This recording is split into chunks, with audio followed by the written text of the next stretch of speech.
Once again, we are back to acknowledge me for the Friday Night Smackdown review.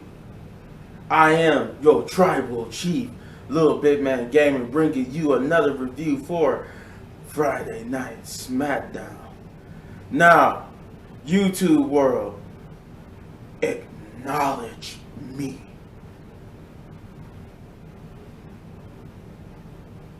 That's me waiting for your silent applause. If you sat through all that, thank you. I know this probably was cringeworthy, but I had to do a little Roman Reigns impression there. SmackDown, it was an odd one. They didn't start SmackDown with Roman Reigns or Goldberg or somebody like of that caliber. They actually started the show with Sonya Deville, and basically Sonya was out there to talk about what happened. Cause I know in my I think in my Raw review video I said I didn't know how she got her arm broke, or was it while her arm was in a sling. I had forgot that Ronda Rousey had put her in that in her little arm bar submission hold. I forgot she did that, and once they did a little, because that's how they did a little recap of that. Then they started off with Sonya in the ring, and I was like, oh yeah, that's how she got her. That's why she's in there. So I'm like, I do know how she got that, but she talks about that, and how they got a good show for tonight, but she wants to address Ronda's heinous, what she called heinous attack. And that she basically revealed to the audience that she petitioned for the board, to the board of directors and everything, that Ronda Rousey be fined like $100,000 and be indefinitely suspended. And before she could continue, Adam Pearce would come out. And Adam Pearce would tell her that, I know since you're in the ring, you haven't been checking your emails, and I wanted to get out here, basically come out here before you continue and tell you that your petition had a response, and it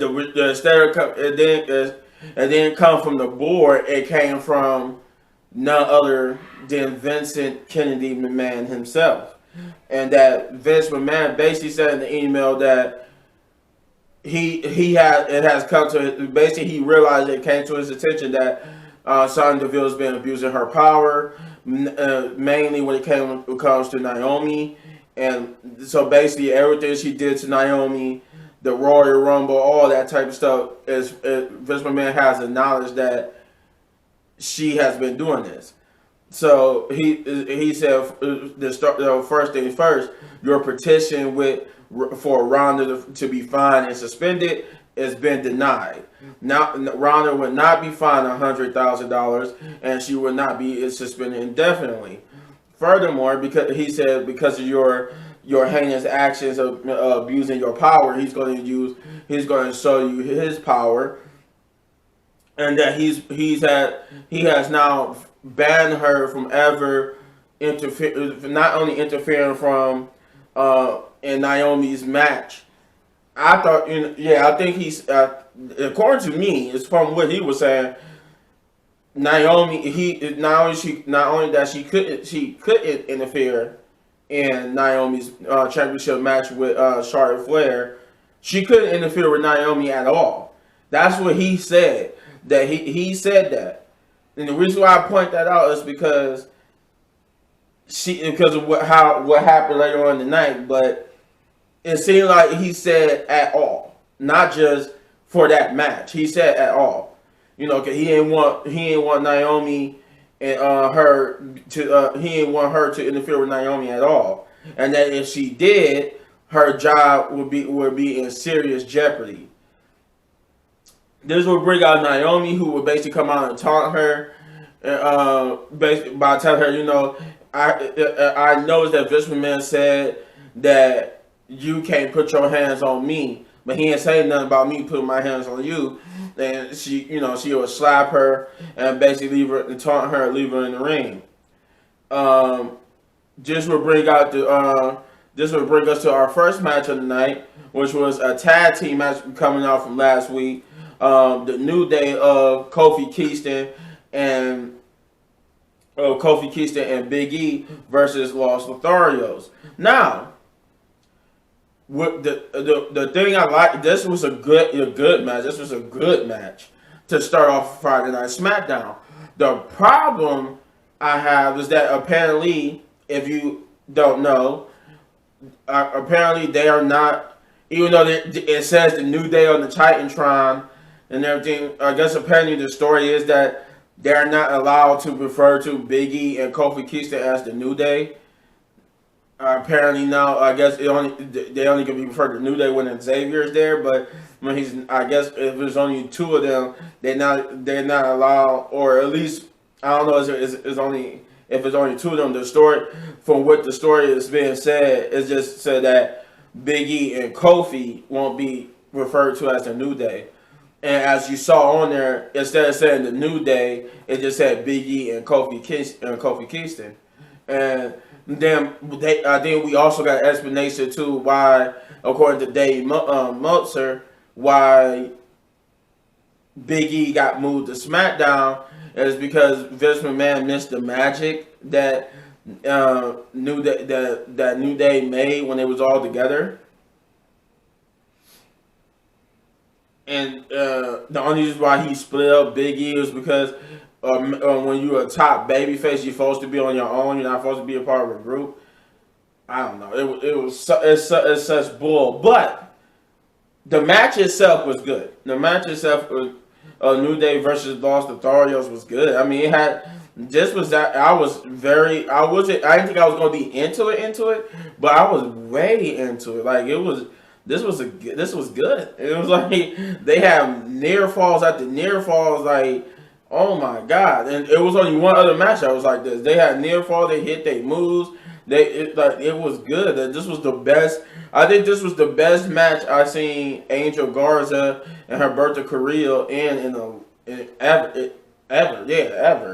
And this was the best match I've seen the New Day in a long time. But at the end, the Los Lotharios will get the victory, and they are the winners of this first match. Then we get a Roman Reigns promo. Apparently, these were like Michael Cole had to do these interviews backstage. I guess they was there, but it was separate. They wasn't in the ring. And he interviewed Roman, basically asking him about how this match was supposed to happen 2 years ago, but it didn't. How did he feel about it? And Roman gave him the basic tribal chief answers that Goldberg is not an icon. I think Michael Cole referred to Goldberg as an icon, and Roman did admit that if this did happen 2 years ago, this was 2 years ago, Goldberg might actually had a chance. But he said I'm your tribal chief now, and he said Goldberg has no chance now, and that basically he's gonna beat down and destroy Goldberg, and that at Elimination Chamber, which is in Saudi, he's going to Goldberg. I'm like, not the best promo. Okay. We got a rematch between Natalya and Aaliyah, and apparently this time, due to the way how the match ended last week, this match you only could win by pinfall submission. This match was a good match, and it was a great outing. I think the Aaliyah have been winning their matches. Like she went on with a quick roll up, and I think the one last week she won via count out. She won one via roll up via count out. Then they saw that Natalya got herself disqualified, so Aaliyah won one by DQ. So Natalya, that's why they made this match that you only could win by pinfall submission. That didn't mean that she couldn't get a rope break. When since you only could win by pinfall submission, that you couldn't get a rope break. Because that was the problem I had. This match was good up until the end, where Natalya put her in a sharpshooter and she got to the ropes, but the referee wouldn't break in the period. There was no rope break. I'm like, This wasn't like, just because you had to win by pinfall submission doesn't mean that you had to.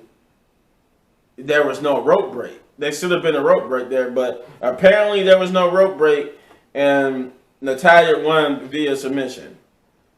And then they continued to beat up on Aaliyah afterwards, which would bring out Isaiah Lee. Where have she been? And she's supposed to be this protector, and I don't know what. My fear for Isaiah Lee is coming true. After all those little vignettes, they're not doing anything with Isaiah Lee. What is going on here? I'm like, oh my god. We got a Sami Zayn and Zayn promo where he would bring up, he would talk about, they would like play like their little fuse with Johnny Knoxville. I guess like Sami Zayn tried to attend, as you probably might have seen, he tried to attend the premiere Jackass Forever, which I still haven't seen. I'm really not a Jackass fan. Like, I've seen the show a couple of times. I might see the Bad Grandpa or whatever. You know, I might see some of that, but I'm not really into Jackass. But he attended the premiere and he got booted out. It was a WWE.com exclusive, and then they did another one where they could. I mentioned this because they said they wasn't doing after the Royal Rumble. Johnny Knoxville was done. Like, they wasn't doing nothing else with him. But for some reason they continue. They said it was supposed to be nothing else. All his promos and work with WWE was supposed to lead up to the Royal Rumble, and then it was supposed to be it. But now they still using Johnny Knoxville, and he's still wearing that Johnny Knoxville WWE World Champion shirt. So this time, the new little video was that Johnny Knoxville went to a WWE store and started defacing and destroying Sami Zayn's shirts. Like, Sami Zayn got like a Sami Zayn Forever shirt, which is basically a knockoff. The knockoff of the use of Jackass Forever. So Johnny Knoxville was like defacing his posters by writing "loser" on it and destroying his shirts. And then Sammy would continue his little promo by bringing out Shinsuke Nakamura and Rick Boogs, and he would interview them, basically taking shots and jabs at them, because it was revealed that he would get his chance at the Intercontinental Championship next week. Sami Zayn would basically get under Rick Boogs' skin by talking to Rick Boogs, and Rick Boogs, would tell Sami Zayn to shut up. But Sami Zayn tried, when Rick Boogs went to go grab the mic to talk, and like he got zapped, and it was like, oh god, as basically Sami Zayn had that set up. And he was like, oh god, is he okay? You okay? And then he would Haluna kick Shinsuke and basically end his promo on top. The next match we would get was Cesaro versus Baron Corbin. I don't know where they're going with this Baron Corbin. Obviously, it's supposed to be a feud. It was like a backstage promo where Riddick Moss was basically got a black guy from being Claymore last week, and he was trying to use that as an excuse to get out of his match with Drew McIntyre. I guess Drew McIntyre is facing him at the Elimination Chamber instead of Baron Corbin. But Baron Corbin basically taunting him into keeping that because he stuck the sword, and he said they was like the doctor like, okay, like when you open your eyes and tell me what you exactly do you see. And he said, I see a sword. And he was like, a sword? And he looked at it was Drew McIntyre. And Drew McIntyre basically bullied him into saying that his eyes was okay so he could get the match, revealing that they match at Elimination Chamber would be false counts. False counts anywhere. Baron Corbin versus Cesaro, however, was not a good match. To me, it wasn't because I don't like what they're doing with Cesaro. Why is Cesaro, like, he's just been on Cesaro just been on these losing streaks. He's losing in tag teams. He's just losing in singles matches. Cesaro is somebody who could beat Baron Corbin, and now he's jobbing to Baron Corbin. Like I don't like this. I didn't like this match, but yeah, Baron Corbin won this match. But I did not like the fact that Cesaro, what they doing with Cesaro. I hate that. And then we would get the Goldberg promo where Goldberg basically would do this. Was said that people, Michael Cole told Goldberg that people are saying that he's having one comeback too many comebacks, saying that he keep coming back, and maybe it's starting to show that he's having too many comebacks. And he said people he be hearing that, he hears those people, and that he used that as motivation because he said he's very much still that undefeated Goldberg from WCW than ever. That just because he's old, he's old man Goldberg. He said that doesn't mean he's not the same Goldberg who won 172 matches. He said he's still that Goldberg, and that he's going to prove it to Roman Reigns at Elimination Chamber, where he beat Roman Reigns and become a 3-time Universal Champion. And then I think after this was the main event. Yeah, we got the main event match, which was Naomi. I want to make sure before I continue. Yeah, so it was the main event time. Naomi versus Charlotte Flair for the Smackdown Women's Championship. And this match, man, this was the second best match of the night. I think out of all the matches wasn't a lot. Yeah, the first match with the New Day and this match was the best match. This match was just like the New Day match that they had, because it was a championship on the line. This match had many near falls, and this was the first time that I noticed that a superstar was made to look good against Charlotte Flair, because they made Naomi, they didn't make Naomi look bad, even though Naomi didn't win here. They didn't make her look bad either. They actually made Naomi look strong. Naomi looked as strong in her loss, because when I say she looked strong in losing, I mean that even though she lost, they told the story in the ring that Naomi could have beat Charlotte Flair. Had she just had one more good move, she probably would have beat Charlotte Flair. That's losing looking strong. Because they made you look like you, instead of just making it look like you can't beat Charlotte, like you were just an easy win for Charlotte Flair. Charlotte Flair took it to her limits, which means that she was hit with moves that she almost couldn't kick out of. And then she hit Naomi with moves that she did kick out of. So that's how you look strong even when you lose. You look strong where you kick out of multiple moves that you would think would end the match to make the match even better. Because you saw it in the crowd when they thought Naomi, the crowd even thought Naomi had her, and they sold it. Like when Charlotte kicked out, the crowd was just like, oh, they was like, no, man, I thought that was 3. They was like, you could see they thought it was 3. I thought it was 3. Even though I was like, even on the back of my mind, Charlotte is winning this match. That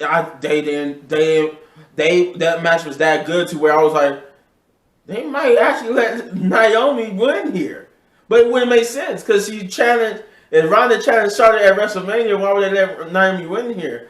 So, what I like is that they didn't want to, they basically trying to make up for that lackluster story with Sonya Deville by having Naomi look strong and reminding people that Naomi is a former 2-time SmackDown Women's Champion herself, and she took Charlotte to the limit. I was thoroughly entertained. They hit moves after moves. They hit each other's moves on each other. I think Naomi hit her rear view. She hit her moonsault. She hit that full Nelson slam or whatever that's called, drop slam, whatever you call it. She hit everything on Charlotte and tried to win, but in the end, Charlotte would hit natural selection. I think Naomi tried to go for the rear view but missed, and Charlotte went for natural selection and got the pinfall. This would cause Charlotte. I think Charlotte started beating. Sonya Deville. I was about to say Sonya Deville came out and basically started taunting Naomi like Naomi did her earlier in the night. And this is why I said this was the part that don't make sense. She taunting her, and which she could do that. Vince McMahon said she couldn't do that. She could taunt. She didn't interfere in Naomi's match like she was told to. But then when she started taunting her, this made Naomi mad because she was angry that she lost the match, and when she looks up, she see Sonya taunting her, so she got mad and started beating down Sonya. And Sonya would get in the ring and start beating down on Naomi, and they both would start beating on Naomi. This would bring out Ronda, and I kudos to WWE because you watched it when Ronda was running down. They cut real quick because Ronda slipped. they didn't want you to see it, but when Ronda was running, that one of her legs got too far in front of her. She went zoop, and then. But I love that Ronda is so athletic. She got up in time to make it look like she was still running down the ramp, but she stumbled because right when they cut that, you just see her running, and right when she's running. You see her leg go, and I was like, "Oh, I caught that." She slipped, and it was like shoot, and they cut to the ring, and you just see Ronda still running to the ring. I'm like, I like that. I like how y'all even caught that she was gonna slip, so you cut real quick, and Ronda she slipped, and she must have didn't slip all the way. She must have slipped and stumbled where she maintained her balance just good enough to keep running, to get back up and keep running, so the camera so it didn't look like, but you could tell it was a little bit delayed because when they cut to the ring, Ronda wasn't going past the camera because as she was still in stride, she when they cut to the ring, you would still see as soon as they cut to the ring, you would see them come past. That's how you knew she slipped, because when they cut to the ring, it was like cut to the ring. And then she came past. It was like they cut to the ring, and it was like a couple of seconds. Then, phew, I'm like, nah, you can't hide that. She slipped. It's okay. It happens. Dana Brooke slipped at WrestleMania. But yeah, I got a kick out of that. I had to mention that. But yeah, she would get in the ring and even the odds, and she would beat up. On Sonya Deville and chase her off. On Sonya Deville, but chase off Charlotte Flair, and she was getting, Sonya tried to tell her not to do nothing to her because her arm is already in the sling. Please don't do nothing. Arm already hurt, and she was like, "Oh, your arm is in the sling. Oh, I'll just use this one." And she just grabbed the other arm and was getting ready to put it in the armbar, but Charlotte would drag Sonya out the ring. Chasing Sonya and Charlotte up the ring, and leaving her the end of the show with her and Naomi. Apparently, it was some stuff that went on after the show went on, but it looked like there's going to be like a tag team match next week with Charlotte and Sonya versus Naomi and Ronda Rousey is from what I hear. But all in all, this episode of Friday Night Smackdown gets I'm gonna give it a 7 big ups because it was a okay show. No, you know what? I forgot. No, 6 is okay. Good. This was a good episode. Only because I would have gave it. It would have got a 6. It was going to get a 6. The only reason why I didn't give it a 6 is because they put on 2 entertaining matches. The first match and the last match was entertaining enough.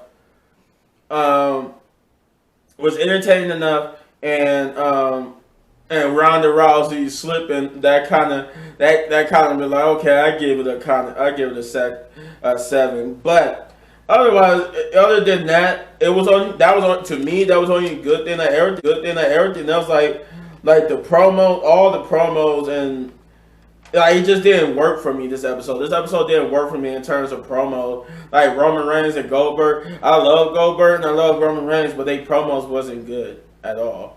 And it's because they work better when they face to face. And the interviewing backstage with no interaction didn't work for me. Especially when you got Brock Lesnar challenging Roman Reigns, you know Roman's gonna win. So it's not like they're not gonna Bray Wyatt on Roman. So it's like this match feels unnecessary. Is what I'm saying. But Roman needs something to do at Elimination Chamber, which is in Saudi Arabia.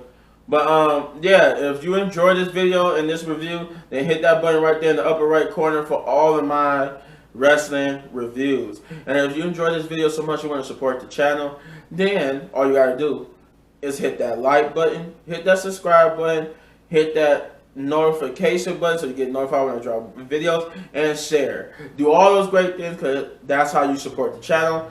That's how you let me know that you enjoy these videos and that I could give you more and make more videos for you. And hit any one of these videos for more of my amazing content, because I will be doing some gameplay videos here that be uploaded in a minute. But I have to awkwardly come and turn off this camera. But anyway, and also I did some reactions, but they are not up because they got copyright claims. So peace out.